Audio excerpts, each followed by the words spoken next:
Okay, welcome back mga bossing. Tama yung pinindot mo. At syempre, basagan na naman ng mukha to, pero iba to mga boss, bago tong ipapalabas natin ngayon at sana magustuhan nyo rin. At sa tingin ko naman ay magugustuhan nyo to, okay? Let's go! Siya si Tatsuya Iguchi at ito ay kasalukuyang nakakulong sa isang juvenile center. Nagwawala ito dahil hindi siya sanay sa nararanasan niya sa loob ng kulungan.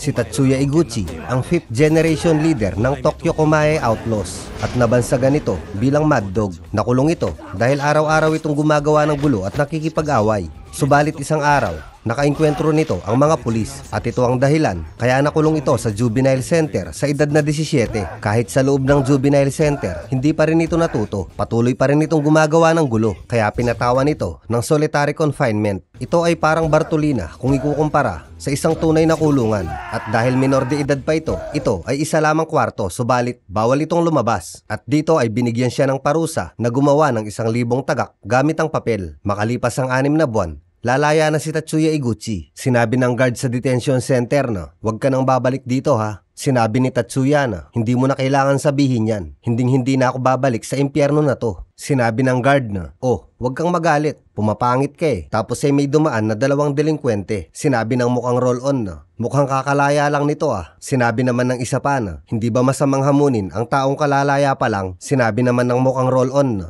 "Tanga ka ba? Hindi siya pwedeng makipag-away sa harapan ng detention center." Naiinis na si Tatsuya, subalit kailangan nitong magpigil. Sinabi ng mukhang roll-on na, "Ano ang tinitingin-tingin mo? Ngayon ka lang ba nakakita ng tao sa labas?" Sinabi ng guard na, "Kayong dalawa, tumigil kayo." Sinabi naman ng baboy na mukhang manok na, "Huwag kang umasa sa matanda na yan para protektahan ka. Gusto mo ba ng away?" Sinabi naman ng guard na, "Ano ba ang pinagsasabi nyo? Hindi kayo pwedeng mag-away sa harapan ng detention center." Sinabi ni Tatsuya na, "Makikipag-away ako." At ito ang nangyari. Climbing to the top and this music was my ticket. Found a way to grind, turn a passion to a business. No limit, I'ma get it, having millions as a witness. At dahil dito, nakulong ulit si Tatsuya. Makalipas ang 3 buwan, lalaya na ulit ito. Kagaya ng dati, sinabi ng guard na, "Huwag ka nang babalik dito." "Talagang hindi na ako babalik dito," sagot naman ni Tatsuya. Tapos ay dumaan ulit ang 2 kolokoy. Subalit sa pagkakataon na to, sinigawan sila ni Tatsuya at sinabi nito na, "Wag na wag niyong susubukang tumingin sa akin." Yumuko ang 2 kolokoy at humingi sila ng pasensya. Dahil sa takot, umalis na ang mga ito. Dahil dito, sinabi ng guard na, "Sigurado ako, nababalik ka kaagad dito." Si Raul. Pagkatapos nito, si Tatsuya ay nagtrabaho muna sa isang restaurant na pag-aari ng kanyang tita. Ngunit sa kabila nito, sinusubaybayan si Tatsuya ng isang payroll officer. Siya si Mr. Ishido. Kada buwan, kailangan mag-report ni Tatsuya kay Ishido kung ano ang ginagawa nito. At kailangan itong ipasa ni Ishido sa korte. Sinabi nito sa 2 mag-asawa na, "Sigurado ba kayo natatanggapin niyo si Tatsuya Iguchi dito?" Sinabi naman ng tita ni Tatsuya na, "Oo, dahil kulang kami sa trabahador at malaking tulong siya sa amin." Sinabi ni Ishido na, "Pero mag-iingat kayo. Ang isang delinkwenteng katulad ni Tatsuya Iguchi ay maaaring maging isang sindikato o kriminal kung hindi ito maaagapan." Sinabi ng tita ni Tatsuya na, "Mabait ang batang ito at mayroon siyang mabuting kalooban." Sinabi naman ni Mr. Ishido na, "Palagi namang ganyan ang sinasabi ng mga magulang ng isang kriminal." Hindi nila alam, palihim na nakikinig si Tatsuya at gigil na ito. Sinabi ng tito ni Tatsuya na, "Sumusobra ka na kung tatawagin mo siyang isang kriminal." Sinabi ni Mr. Ishido na, "Kagaya nyo ang mga magulang na inaabuso ng mga batang delinkwente dahil pinababayaan nyo sila." Tapos ay humingi ng pasensya ang tita ni Tatsuya. Dahil dito, nagalit na ng tuluyan si Tatsuya at sinabi nito na, "Bakit kailangan humingi ng paumanhin sa'yo ang tita ko?" Sinabi ni Mr. Ishido na, "Tingnan nyo ang ugali niya." Dagdag pa nito, "Kayo, ang mga salot sa lipunan." Nangaatake sana si Tatsuya. Pinigilan siya ng tito nito. Sinabi ni Mr. Ishido na, "Kung gusto mo akong suntukin, subukan mo lang. Pagkatapos nun, ibabalik kita sa juvenile center. At sa pagkakataon na to, matatagalan ka bago ka makalabas." Sinabi ng tito ni Tatsuya na, "Maaaring tanga ang bata na to." Subalit, hindi siya salot at walang kwenta. Tapos ay nagpaalam saglit si Tatsuya para lumabas. At sinabi nito na, "Maraming salamat po sa pagtanggap nyo sa isang katulad ko." Dagdag pa nito, "Nakikiusap po ako.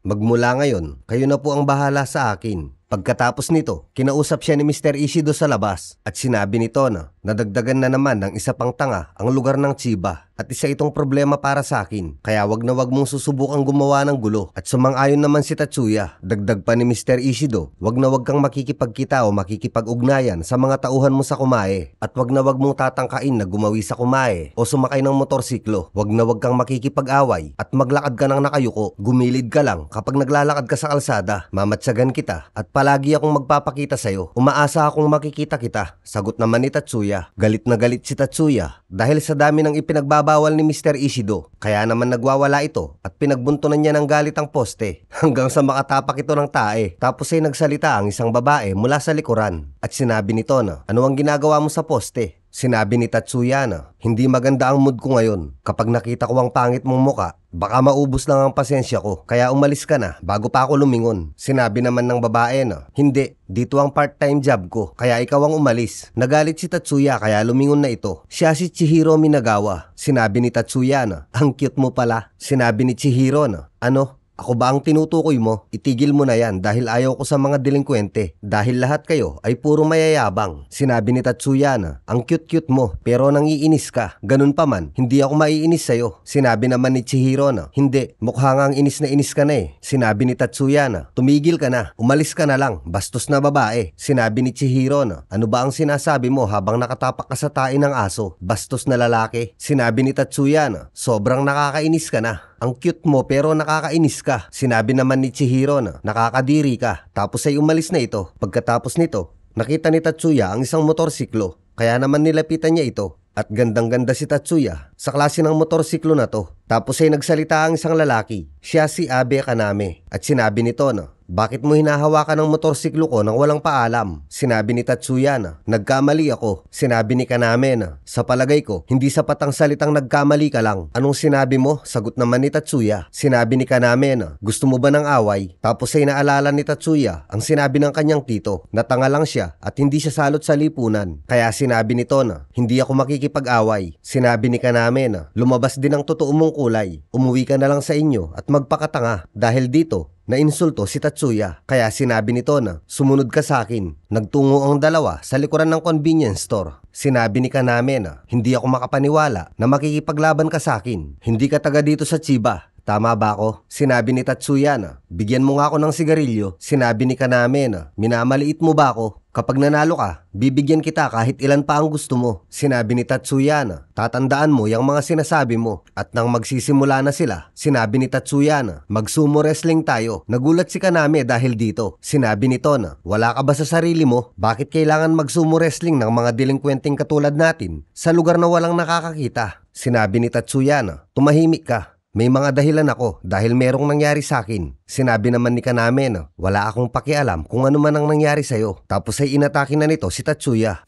I was born to be a fighter, had these dreams and desires. I would be something better, energy, got a fire in my soul to keep burning, a pain that keep hurting, a curse is emerging, feel the thirst, keep on working, I won't stop, I won't quit, to the top of this shit, I get lost in the work, sweat dripping, not a bitch, I get mad, I get pissed, I get after this shit, hit the gas. Muling sinabi ni Tatsuya na, sa sumo wrestling tayo maglaban. Sinabi ni Kaname na, kung natatakot ka, hindi ka dapat nakipaglaban sa akin. Mahina ka. Sino ang mahina? Sagot naman ni Tatsuya. Muli siyang inaya ni Tatsuya ng sumo wrestling. At paulit-ulit siyang inaaya nito hanggang sa pumayag na si Kaname. At sinabi nito na, sige, pagbibigyan kita. At nagsimula na silang maglaban. Kaya sumo wrestling ang gusto ni Tatsuya dahil ito ay hindi isang away. Ito ay isang sport. Sa paraan na to, hindi siya muling makukulong. Adrenaline, never miss, I'm not patient, but I've learned to embrace it, cause I've been working, I've been waiting, never complacent, cause I'm so close I could taste it, wanted away from everything I've been chasing. Tinalo ni Tatsuya si Kaname at sinabi nito na hindi ito isang away, ito ay isang sumo wrestling, kaya wag kang magsusumbong sa mga pulis. Tapos ay umalis na ito, subalit pinigilan siya ni Kaname at sinabi nito na bibigyan kita ng sigarilyo kapag nanalo ka, hindi ba? Tapos ay hinagis nito ang isang kaha. Sinabi ni Tatsuya na marunong ka palang tumupad sa usapan. Kumuha lang ito ng isa at muli na itong nagpaalam. Subalit muli siyang pinigilan ni Kaname at sinabi nito na ako si Abe Kaname. Subalit binaliwala lang ito ni Tatsuya. Sinabi ni Kaname na sandali lang, wag kang basta-basta aalis. Sabihin mo muna sa akin ang pangalan mo. Sinabi ni Tatsuya na ako si Iguchi Tatsuya. Nagmula ako sa kumae. Tapos ay nagpaalam na ito ulit at muli siyang pinigilan ni Kaname. Sinabi ni Tatsuya na naaabala mo na ako. Sinabi naman ni Kaname na huwag mong ipagsasabi kahit kanino na tinalo mo ko dahil vice leader ako ng isang gang na kung tawagin ay Kirihito. Kapag nalaman nila na natalo ako, ang balanse ng kapangyarihan dito sa lugar na to ay masisira. Biglang nagkaroon ng interes si Tatsuya nang marinig niya ito at sinabi nito na kasapi ka rin pala sa isang gang. Dagdag pa nito, leader ako ng isang gang at ito ay ang Tokyo Komae Outlaws. Sinabi ni Kaname na hindi na nakakapagtaka kaya pala maangas ka. Sa pagkakataon na to, nagkasundo na ang dalawa. Sinabi ni Kaname na bakit ka nga pala nandito? Sinabi naman ni Tatsuya na nakulong ako sa juvenile at kakalaya ko lang kahapon. Sa ngayon, kasalukuyan pa nila akong inoobserbahan kaya hindi pa ako pwedeng bumalik sa aming lugar at kasalukuyan akong nagtatrabaho ngayon sa isang yakiniku restaurant na kung tawagin ay Sanrui at nagkataon naman na alam ito ni Kaname. Sinabi nito na talaga masarap ang mga pagkain nila doon. Sinabi ni Tatsuya na nga pala, palaban ba ang mga kasama mo sa gang? Oo naman, sagot naman ni Kaname. Dagdag pa nito, ang Kirihito ay mayroong 100 miyembro.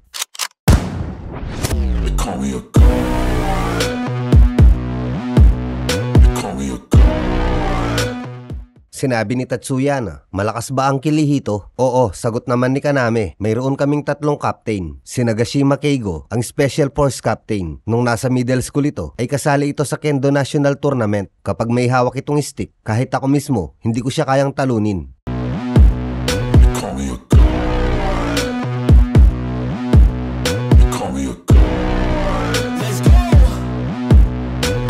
Si Shuya Meguro naman, ang Captain of the Guard. Matalino siya at mabilis pagdating sa pakikipaglaban.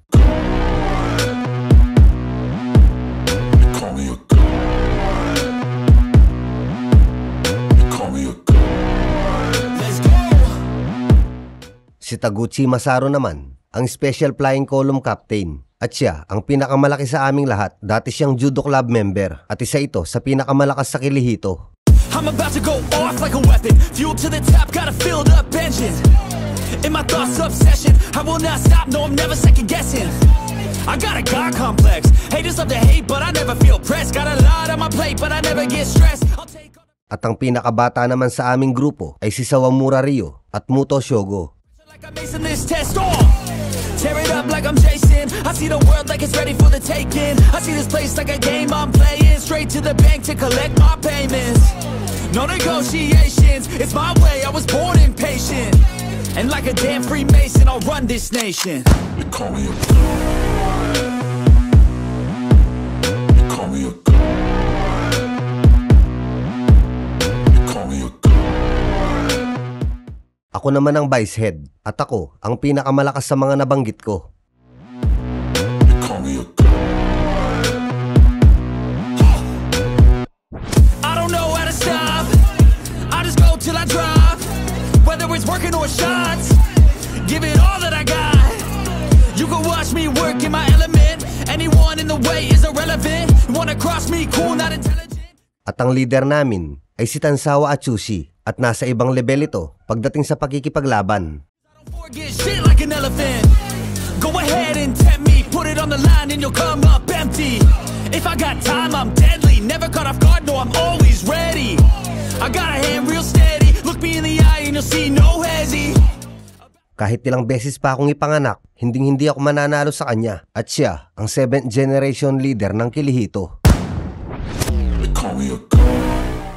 Sinabi ni Tatsuya na ang sarap pakinggan. Interesado ako, gusto ko silang makalaban. Sinabi ni Kaname na bawal kang makipaglaban, hindi ba? Sinabi ni Tatsuya na, oo, bawal akong makipaglaban. Pero kapag binabawal ka, mas lalo mo itong ginugusto. Di ba? Ewan ko sa'yo. Sagot naman ni Kaname. Sinabi ni Tatsuya na, ganun pa man, hindi naman ako matatalo. Kaya hindi rin ito magiging interesanting laban. Sinabi naman ni Kaname na, para sa kaalaman mo lang ha, hindi rin naman ako natatalo eh. Sinabi naman ni Tatsuya na, oo na, sige na. Pero sa sumo wrestling, ako ang nanalo. Sinabi ni Kaname na, paano nangyari yun eh hindi mo man lang ako napadapuan ng daliri mo. Sa kalagitnaan ng laban nag-aya ka ng sumo? Sinisira mo ang pagkalalaki ko eh. Sinabi ni Tatsuya na, ang laki ng katawan mo pero ang liit ng utak mo. Okay sige, tapusin natin to sa bunong braso. Sinabi ni Kaname na, okay sige. Kinabukasan, habang nagtatrabaho si Tatsuya, nilapitan siya ng kanyang tita at sinabi nito na, hinahanap ka ng kaibigan mo. Nagulat si Tatsuya nang malaman niya na si Kaname pala ang naghahanap sa kanya. Sinabi nito na, ano ang ginagawa mo dito? Sinabi naman ni Kaname na, malapit lang ang hideout namin dito.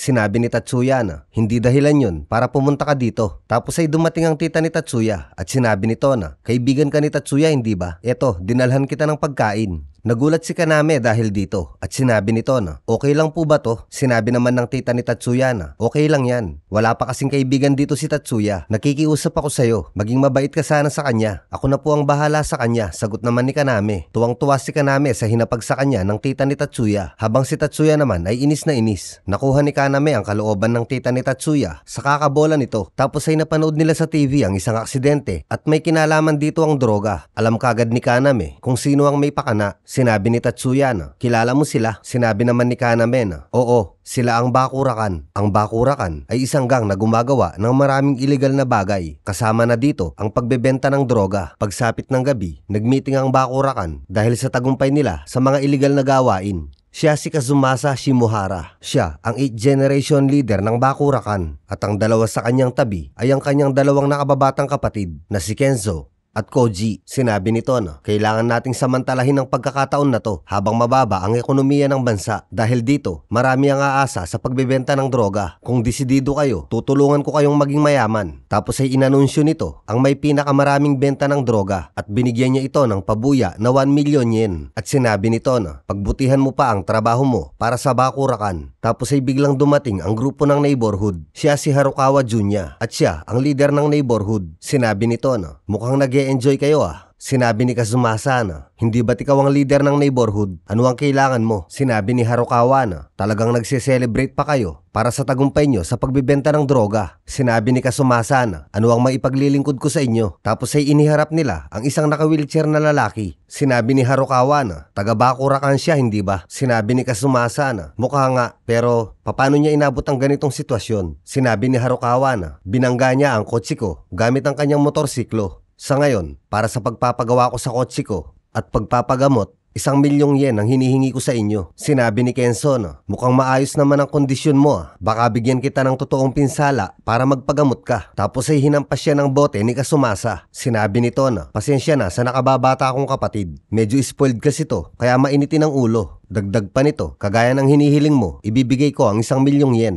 Natuwa ang buong grupo ng neighborhood dahil dito. Sinabi ni Harukawa na mukhang nakakaintindi ang nakatatandang kapatid, hindi kagaya ng dalawa na walang sinabi. Tapos ay nagtawanan ng mga ito. Sinabi ni Koji na, papatayin ko kayo mga bastardo. Sinabi naman ni Kazumasa kay Koji na, huwag masyadong mainit ang ulo mo, baka dagdagan ko ang mga pilat mo. Pasensya na, sagot naman ni Koji. Sinabi ni Kazumasa kay Harukawa na, balik tayo sa usapan. Tignan mo ang ulo ng kapatid ko, dumudugo. Pwede ba akong humingi ng 2 milyon para dito? Sinabi ni Harukawa na, sira ulo ka ba? Hindi ba't ikaw ang gumawa niyan? Sinabi ni Kazumasa na, may imumungkahi ako. Ngayon, ikaw at ako ay maglalaban ng 1-on-1 at kapag nanalo ka, bibigyan pa kita ng 1 pang milyon. Pero kapag natalo ka, bibigyan mo ko ng 2 milyon. Hindi na masama, hindi ba? Sinabi ni Harukawa na, ang club na to ay pagmamay-ari ng iyong mga magulang, hindi ba? Kapag nagwala ako, mawawasak ang mga gamit dito. Sinabi naman ni Kazumasa na, okay lang yon, walang problema sa akin ng pera. Tara, simulan na natin. Cause I don't give a fuck what you say.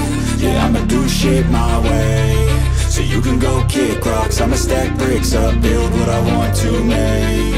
Yo, I got a lot of shit to say, so I'ma do this every day. I'll be writing things until I'm fucking buried in my grave. 6 feet deep under, but my body won't decay. Cause my messages are timeless, so they'll put them on display. Oh yeah, I rap with a certainty, I have a sense of urgency. A message for eternity, for everyone internally. I had some people burning me, but now they fucking learn to see I ain't the one to fuck with, now they looking nervously. And I don't really care what you think of me respectfully. You can kick rocks if you think you're fucking better, see, I will outwork you. Natalo si Harukawa sa laban. Sinabi ni Kazumasa na, maaari ko na bang makuha ang 2 milyon? Tapos ay nagsimulang umatake ang grupo ng neighborhood. Subalit, hindi sila umubra sa 2 magkapatid na si Kenzo at Koji. Sinabi ni Koji na, huwag niyong isipin na makakalabas pa kayo dito. Sinabi naman ng kasama ni Harukawa na, pipilitin naming maipon ang karagdagang 1 milyon. Sinabi ni Kazumasa na, hindi na kailangan. Ibibigay ko na lang din sa inyo yung 1 milyon kanina. Subalit, sa isang kondisyon, maglilingkod kayo sa Bakurakan bilang mga tauhan para sa paparating naming laban. Sinabi ni Harukawa na, sino ang makakalaban nyo? Sinabi ni Kazumasa na, ang grupo ng Kirihito. Paano kung sabihin kong ayoko? Sagot naman ni Harukawa. Tapos ay tinangka ni Kazumasa na tanggalin ng isang tenga ni Harukawa. Kasabay nito, paalis naman si Kaname sa Sanrui Restaurant. Sinabi nito na, napakabait ng tita at tito mo. Oo naman, sagot naman ni Tatsuya. Sinabi ni Kaname na, sa susunod, isasama ko ang mga kaibigan ko dito. At sa tingin ko, magkakasundo kayo ng leader namin. Madalas kami sa bowling alley at malapit lang yun dito. Sumama ka naman sa amin minsan. Pag-iisipan ko, sagot naman ni Tatsuya. Sinabi ni Tatsuya na, naiinggit ako sa motorsiklo mo. Wala ka bang motorsiklo? Sagot naman ni Kaname. Sinabi ni Tatsuya na, meron pero hindi ko pa siya pwedeng gamitin. Sinabi ni Kaname na, medyo mahirap pala. Ang kakalabas lang sa juvenile. Tapos ay umalis na ito. At bigla namang dumating si Mr. Ishido. Sinabi nito na, bawal manigarilyo ang mga minor de edad. Dagdag pa nito, hindi ba't si Abe Kaname yun, ang isa sa leader ng Kirihito? Bakit nakikihalubilo ka sa taong kasapi sa isang gang? Sinabi ni Tatsuya na, nagpunta siya dito para kumain ng yakiniku bilang isang customer. Yun lang yun. Sinabi ni Mr. Ishido na ang salot ay naa-attract sa kapwa niya salot. Sinabi naman ni Tatsuya na hindi siya ganun kasama para tawaging salot. Tapos ay lumabas ang tito ni Tatsuya at sinabi nito kay Mr. Ishido na, ano ang maipaglilingkod ko sa'yo? Sinabi ni Mr. Ishido na, nandyan lang ako sa malapit. Naisipan ko lang bisitahin si Tatsuya. Sinabi ng tito ni Tatsuya na, maraming salamat kung ganun. Maayos na nagtatrabaho si Tatsuya araw-araw. Sinabi ni Mr. Ishido kay Tatsuya na, wag na wag mong susubukang pumunta sa bowling alley dahil ang lugar na yon ay lugar ng mga gangster. Alam ko, sagot naman ni Tatsuya. Sinabi ng tito ni Tatsuya na, pumasok ka na sa loob at maglinis ka na. At pagkatapos nun, bumili ka ng kimchi. Sinabi nito kay Mr. Ishido na, pasensya na pero may kailangan pang gawin si Tatsuya. Sinabi ng kasamahan ni Mr. Ishido na, bakit mo po sinadyang sabihin ng tungkol sa bowling alley? Sinabi ni Mr. Ishido na, ang may puso ng isang delinkwente ay mas lalong nanaisin na makapunta doon kapag narinig niya ang tungkol dito. Sinasadya ni Mr. Ishido na magkamali si Tatsuya para muli itong makulong sa juvenile center. Habang pauwi si Tatsuya matapos bumili ng kimchi, hindi sinasadyang nakita siya ni Kaname at sinabi nito na, ano ang ginagawa mo dito? Sinabi ni Tatsuya na, meron lang akong binili para sa restaurant. Sinabi ni Kaname na, meron ka ba kahit kaunting oras? Hindi ba't sinabi ko sa'yo na gusto kitang ipakilala sa mga kasama ko? Sumama ka sa akin sa bowling alley. Tatanggi sana si Tatsuya subalit.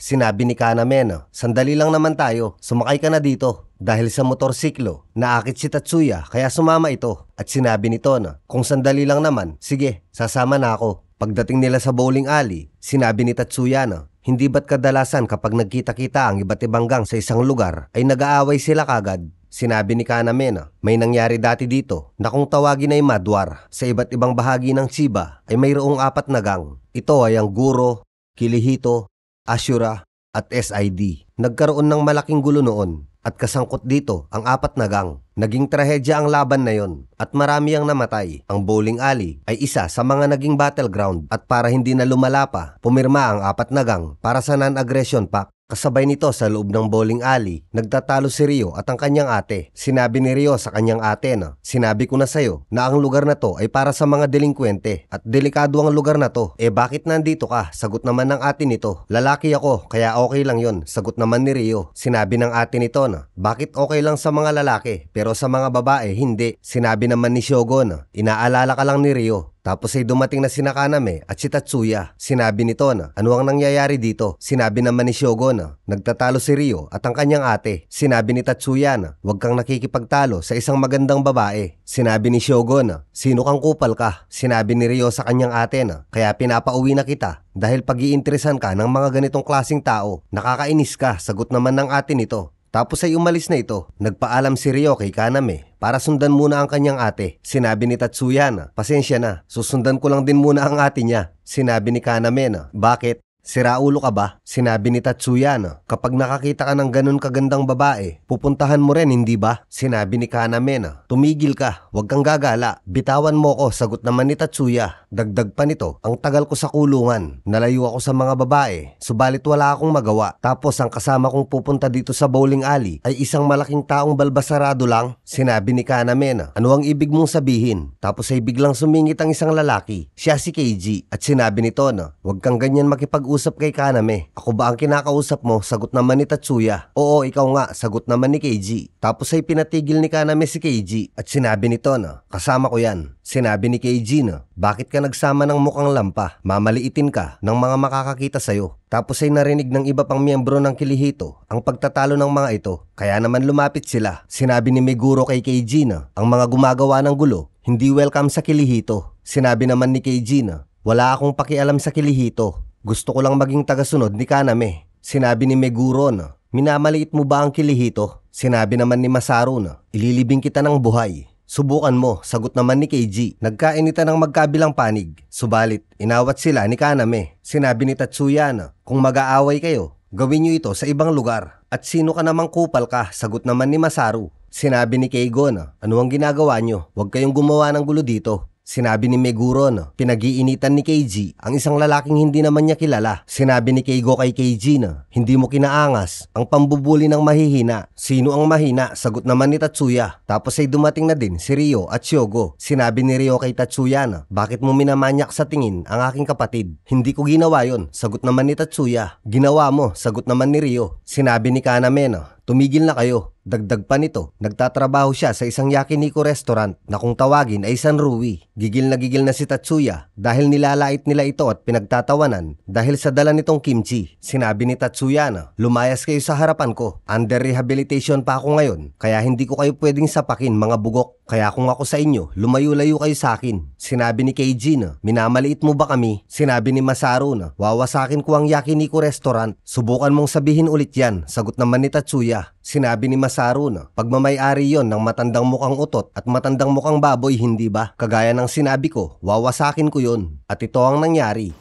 Sinuntok ni Tatsuya ang slot machine at nasira ito. At sinabi nito na, subukan mo silang padapuan ng kamay at papatayin kita. Patuloy na nagkakainitan ng dalawa habang inaawat naman sila ni Kaname. Subalit patuloy na nagiinit si Tatsuya, kaya naman nilait niya silang lahat hanggang sa pati si Kaname ay pinag-initan na rin nito. At natigilan ng lahat nang dumating ang leader ng Kirihito. Sinabi ni Tatsuya na, sino ka? Sinabi naman nito na, ako si Tanzawa Atsushi at ako ang leader ng Kirihito. Medyo may pagkakengkoy ang leader ng Kirihito. Medyo natawa si Tatsuya at sinabi nito na, ikaw ang leader ng Kirihito, mukha kang walang kwenta. At dahil dito, sinampulan siya ni Tanzawa. Sinipa nito ang isang slot machine. Sinabi nito na, sinusubukan mo bang makipag-away sa amin? Sinabi ni Tatsuya na, ipapakita ko sa'yo kung gaano ako kabigat na kalaban. Tapos ay nilapitan siya ni Kaname at sinabi nito na, hindi mo alam kung ano ang pinapasok mo. Sinabi ko na sa'yo na tumigil ka na. Dagdag pa nito, alam mong wala kang magagawa laban sa aming lahat. Sinabi ni Tatsuya na, sa palagay ko nga, pero sisiguraduhin ko na makakakuha ako ng isang tenga o isang mata mula sa isa sa inyo. Tapos ay tinawanan siya ni Tanzawa at sinabi nito na, kung ganon, mamamatay ka. Simulan na natin kung ganon. Sagot naman ni Tatsuya. Subalit, kaagad siyang inawat ni Kaname. Tapos ay biglang dumating si Chihiro at sinabi nito na, tama na yan. Paglingon ni Tatsuya, nagulat ito at sinabi nito na, ikaw na naman. Tapos ay dali-daling lumapit si Tanzawa kay Chihiro na may takot at respeto. Sinabi ni Chihiro na, hindi ba't sinabi ko na sa'yo ng maraming beses na huwag kayong nakikipag-away dito? Sinabi ni Tanzawa na, hindi naman ako nakikipag-away, sinusubukan ko lang silang awatin. Sinabi ni Tatsuya na, hindi ba't magwa-one-on-one tayo? Sinabi ni Tanzawa na, ang hirap mo namang senyasan. Tapos ay kinurot ni Chihiro ang pisngi ni Tanzawa. Sinabi ni Tanzawa nang nagmamakaawa na, ako ang leader ng Kirihito, wag mo naman akong ganyanin sa harap nila. Sinabi ni Tatsuya kay Chihiro na, hoy, wag kang nakikialam sa away ng mga lalaki. Sinabi ni Chihiro na, maangas ka ha, kung hindi pa ako dumating. Hanggang saan kaya ang itatagal mo? Hanggang sa mamatay ako, sagot naman ni Tatsuya. Sinabi ni Chihiro na, sigurado ka ba na handa ka nang mamatay? Hindi ko alam, sagot naman ni Tatsuya. Dagdag pa nito, pero hindi ko kayang palampasin kapag minamaliit ako. Tapos ay sinampal siya ni Chihiro. Sinabi ni Tatsuya na, ano sa tingin mo ang ginagawa mo? Sinabi ni Chihiro na, ito ang dahilan kung bakit inis na inis ako sa mga gangster. Kapag may nangyayaring mga kaguluhan, laging minamaliit ang dahilan o di naman kaya walang mukhang maihaharap. Masyado kayong matapang magsalita at nakikipag-away kayo kung kailan nyo gusto. Hindi kayo ganun kahusay o kaangas kagaya ng inaakala nyo. Isa lang kayong grupo ng mga salot. Sinabi ni Tatsuya na, sabihin mo kung ano ang gusto mong sabihin. Sinabi ni Chihiro na, kung gusto mo talaga ng away, bakit hindi mo pa simulan? para tumawag na ako ng pulis. Sinabi ni Tatsuya na, sino ba ang babaeng ito? Sinabi ni Tansawa na, okay sige, tapos na tayo dito. At humingi ito ng pasensya kay Chihiro. Sinabi ni Masaru na, sandali lang, hinahamon tayo ng lalaking ito, hindi ba? Sinabi ni Tansawa na, ano, kakasabi ko lang na tapos na. May problema ka ba doon? Wala, sagot naman ni Masaru. Pagkatapos nito habang nagmimerienda ang dalawa, sinabi ni Tatsuya na, ang pangit nang nangyari. Pasensya ka na, sagot naman ni Kaname. Tapos ay sumingit na naman si Keiji at sinabi nito na, hindi ba't sinabi ko na sa'yo na huwag kang ganyan magsalita kapag kaharap mo si Mr. Kaname? Sinabi naman ni Tatsuya na, hindi ba't ikaw ang nagsimula nito? Sino ka bang kupal ka? Sinabi ni Kaname na, siya si Imai Keiji. Palagi ko siyang binubugbog pero gusto pa rin niyang sumama sa akin. Sinabi ni Keiji na, hindi lang yun. Nung nasa middle school pa ako, ginulpi ako ng 10 miyembro ng gang. At tinulungan ako ni Mr. Kaname gamit ang kanyang buong lakas. Kaya nagdesisyon ako na sumama sa kanya. Sinabi ni Tatsuya na, ginawa ni Kaname yun? Sinabi naman ni Keiji na, lalagyan mo ng mister kapag kinakausap mo si Mr. Kaname. Sinabi naman ni Kaname na, kung gusto mo akong makasama, pakisamahan mo rin si Tatsuya. Sinabi ni Keiji na, kung yun ang gusto ni Mr. Kaname, yun ang masusunod. Sinabi ni Tatsuya na, nga pala, bakit ako sinampal nung babae kanina? Sinabi ni Kaname na, siya si Minagawa Chihiro. Nagtatrabaho siya ng part-time dito sa bowling alley. Sinabi ni Tatsuya na, meron bang ganon? Binabati ng mga gang member ang isang part-time worker. Sinabi ni Kaname na, nabanggit ko sa'yo kanina ang tungkol sa Madwar, hindi ba? Nung araw na yon, namatay dito ang 5th generation leader ng Kirihito. Siya si Minagawa Josuke. Nakababata niyang kapatid, si Minagawa Chihiro. Sinabi ni Tatsuya na, ganun pala yun. Sinabi ni Kaname na, nagtrabaho dito si Chihiro 6 na buwan pagkatapos ng Madwar. Magmula nun, pinipigilan niya ang mga may balak manggulo sa lugar na to. Kagaya ng nangyari kanina. Kung tutuusin, ang lugar na to ay medyo delikado para kay Chihiro. At kung may mga gangster na gagalaw kay Chihiro, ang Kirihito ay hindi mananatiling tahimik. Siguradong makikipag-away ang Kirihito. At kapag nangyari yon, masisira na ang non-aggression pact at ang balanse ng kapangyarihan sa lugar na to ay mawawasak. Sinabi ni Tatsuya na, kung ganon, walang kahit na sino sa inyo ang pwedeng gumawa ng hakbang para makipag-away. Tama ba? Sinabi ni Kaname na, saludo kami sa kanya dahil kahit alam niya na maraming gang ang nagpupunta dito, nagtrabaho pa rin siya rito. Sinabi ni Tatsuya na ito ay isang lugar na pinuprotektahan ng isang babae lang. Tapos ay biglang dumating si Tansawa at dali-dali itong lumapit kay Tatsuya at sinabi nito na, at dito na po muna nagtatapos ang part na to mga bossing. Pero meron pa tong kasunod very soon, very soon. Gawa na siya mga boss, konting adjust na lang dahil sa copyright. Sa totoo lang mga boss, noong October 2, tapos na to eh. Kaso puro copyright. Tapos ang haba ng video na to. Ang tagal mag-edit ng mag-edit para tanggalin yung copyright. So, ito ang ginawa ko. Hinati ko na lang siya sa dalawa. Para kapag na-copyright ulit, madali na siyang ayusin. Okay, let's go. Wash out na tayo mga bossing. Pero bago yan, baka naman pwedeng palike naman nung video or pa-share na rin kung hindi naman kalabisan. At sa mga hindi pa nakasubscribe, baka naman pwedeng pa-subscribe na po mga bossing ko. Okay, wash out na mga bossing. Special wash out kay Amancio Fan TV. Ayan, napaka-solid talagang supporter nito. At sa iba naman, wash out din. Wash out kay Roy Tangpos, kay Jermin Tolentino, kay Edgar Alia, di ko alam kung tama to wala kasing pangalan eh, at kay 1G YT. Wash out din kay Basama Kasindel from Mindanao at kay Jael Mark Lakay. At wash out din sa Agang family from Isabel Giocarisa. Basahin ko lang tong comment na to mga boss no, galing kay Joshua Palorina. Palorina. Alin ba tama sa dalawa? Okay, yun na yun, Joshua Palorina. Magandang gabi po Kuya Balbas. Unang-una sa lahat, di ako nagsisisi na magpatuloy sa panonood sa'yo. Napakaganda, mas lalong gumanda nung na-deliver mo ng tama. Hindi lang basta action tong episode neto, kundi may mapupulutan ka din pala na aral. Pagdating sa pag-ibig, solid Kuya, since first part, Crow Zero hanggang sa High and Low, part 14. At dito sa part na to, di ako magsasawang panoorin to kahit ilang taon pa dumaan. Hanapin ko tong movie recap na ito. Pati movie na ito, salamat sa magandang movie at magandang recap mo po. God bless. Shout out na din next video. O yan, shoutout po sa'yo, Boss Joshua po Palorinya. Maraming salamat sa appreciation mo. Pagdating sa, yung sa pag-ibig, dun ako medyo naguluhan. Isa lang ang love story dito sa ano siguro sa Tokyo Revengers tinutukoy niya. Pero kung sa High and Low, konti lang yung kay ano lang yun, kay Murayama tsaka kay Oshiage. Pag-ibig sa kaibigan, marami. Shoutout din sa putapeting ito. Huwag kang manood Mr. Jerry Locuente. Ayan. Mas wala ka pong kwenta. Pasensya na. Pero to legit, mas wala kang kwenta. Hindi ko ginawa ang video na to para sa'yo, ha? Wala akong pake kung si Cobra ang hanap mo. Hanapin mo siya sa ibang channel, wag dito, okay? Hindi para sa'yo ang mga video dito, boss. Kung ako sa'yo, i-unsubscribe mo na ako, i-block mo ako para hindi mo na makita yung mga video ko. Yun lang po, ganun lang kasimple. Galing naman kay This is Datin. Boss, recap nyo naman yung Ghost Fighter. Subukan po natin, total, maikli lang naman yun. Maikli lang yung Ghost Fighter. Total, wala pa naman masyadong lumalabas na movie na bugbugan. Lipat muna tayo ng genre siguro, no? Kapag may bugbugan na lang ulit, balik tayo sa bugbugan. Mayroon pa po ba kasunod nito, boss? From Jesus Dagatan? Actually, ang kasunod po niyan yung Worst Series na eh. Yun na po ang kasunod niyan. Na nandyan na po sa channel natin. Late ko lang nilagay yan dahil side story lang po kasi yan eh. Shoutout din kay Delcher Jan Olyada. Yan, first comment daw niya to. Shoutout sa'yo, bossing. Dalasan mo pa yung comment. Sana po i-recap nyo na yung Dangerous Boy. Ay, opo, naka-line up po yung Dangerous Boy na yan. Hanap lang ako mas magandang quality ng video. Idol, wala pa po bang laban? Matagal na ako naghihintay. Pare-pareho po tayong naghihintay, mga boss. Boss Balbas, gawin mo naman yung Todoroki versus Ryo.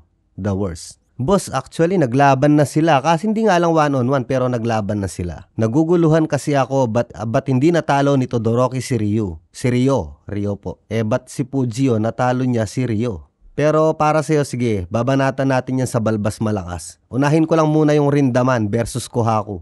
Shoutout kay Ryan Ace Regodon at kay Alma de Gia. Washout din kay JM Plays. Palagi po akong naghihintay ng new video mo. Salamat po sa paghihintay, mga boss. At washout din kay Riza, 12 years old. Ang bata mo pa, ganyan pinapanood mo. Idol, na miss ko video mo, pa-shoutout. Amil Villas Soto. Shoutout sa'yo, bossing. Waiting pa rin ako ng part 15, bossing. Parehas po tayo, bossing, ako rin. Waiting din po ako ng part 15. Wala po akong magagawa. Hindi po ako ang director, hindi ako ang producer. Magagawa lang natin, mga boss, maghintay. Ang boring, yung last video, yung side story. Maaaring boring kasi walang laban. Kung laban lang hinahanap mo, pero kung fan ka ng high and low, hindi ka maboboring dun. Kasi magiging interesado ka sa mga istorya nila sa buhay. Ako, hindi ako naboring dun na kagaya ng pagka-boring mo siguro, boss. Squins. Although walang laban. Pero kung laban hinahanap mo, talagang boring siya. Walang laban eh. Walang salpukan. Ganun talaga. So ayun, hanggang dito na lang po muna yung mga shoutout natin. May kasunod pa tong video na to. Yung kasunod nito, tapos na po siya. Konting adjust na lang po. Tatanggalin ko yung mga na-copyright na part. Tapos i-upload ko na din. Okay, maraming salamat sa mga patuloy na nag-aabang at sa mga punyetang hindi makapaghintay at ang papangit na sinasabi. Lipat kayo ng channel, wag kayo dito. Bye-bye. Salamat po.